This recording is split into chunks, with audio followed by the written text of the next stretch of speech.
Hello guys! Good morning! Another day, another vlog na naman tayo.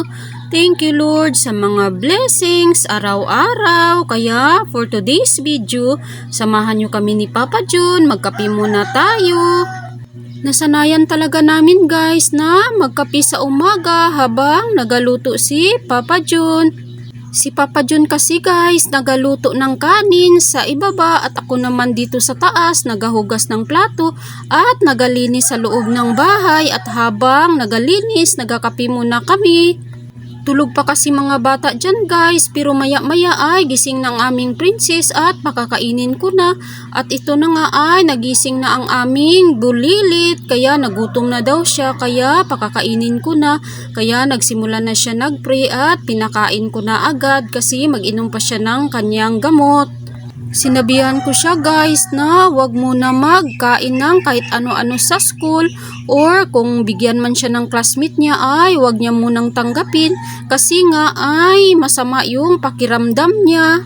Naga-LBM kasi si Princess guys, pasintabi lang sa kumakain ngayon.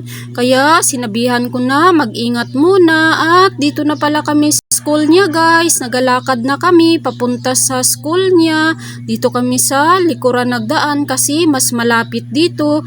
Hinatid ko na lang at bantayan ko na lang ngayon kasi maya-maya pag recess niya ay i-out ko siya at ipa-check up ko na lang sa center namin. Baka may gamot sila na ibigay. Fast forward ko na guys, pagdating namin sa bahay ng tanghali ay nagluto ang bata ng hotdog. Nag-request siya kay Papa John na hotdog lang muna daw ang kainin niya at siya daw ang magluto. Sabi ko baka bawal yung hotdog kasi nga masama pa yung tiyan niya. Napacheck up ko pala kanina guys si Princess sa aming center pero walang check up kaya binilhan na lang namin ng gamot ni Papa John sa butika ng Metronidazole. Naluto na pala yung hotdog ng bata kaya kinuha niya na ito. Oh, tingnan nyo naman.